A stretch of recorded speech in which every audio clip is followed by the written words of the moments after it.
Secret นะคะ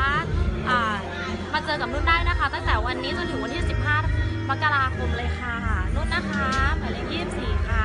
มาสนุกกันนะคะที่ร้าน The Secret บ้านดงคำช้างนะคะหรือแบ็กแมนเก่าเด้อค่ะน่ารักมาลูกอีกคนนึงได้มาใครก่อนเร็วสวัสดีค่ะชื่อแนนนี่ค่ะเฮ้ยง่ายมากอ่ะอิโดจิมาบ้างดิชื่อแนนนี่ค่ะเจอได้ที่แบทแมนเก่าค่ะขอยาวๆนะสวัสดีค่ะสปอร์ค่ะมาพบกันที่ร้านได้นะคะที่ไหนคะ The Secret ค่ะบ้านอะไรคะบ้านอะไรเขาเรียกว่าบ้านดงคำสร้างบ้านดงคำสร้างร้านแบ็กแมนเก่าเจ้าท่านเฮาส์ที่มีร้านเบียร์เนาะมีร้านเบียร์แล้วก็คาราโอเกะแล้วก็